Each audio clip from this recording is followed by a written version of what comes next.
هذه ليست مشاهد من فيلم زومبي، وإنما فيديو حقيقي لطالبات مدرسة في شرق جنوب كينيا أصابتهن حالة مرضية خطيرة جعلتهن غير قادرات على المشي، وفقدن التحكم في الجزء السفلي من أجسادهن.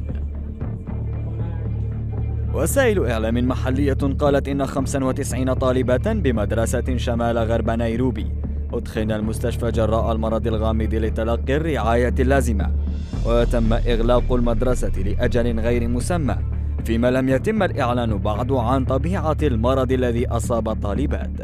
تقرير لكينيا تيفي قال إن الطالبات أصبن بما يعرف باضطرابات الكهار، وهو اضطراب يصيب أطراف الإنسان في حال فقدانه لسوائل كثيرة من الجسم.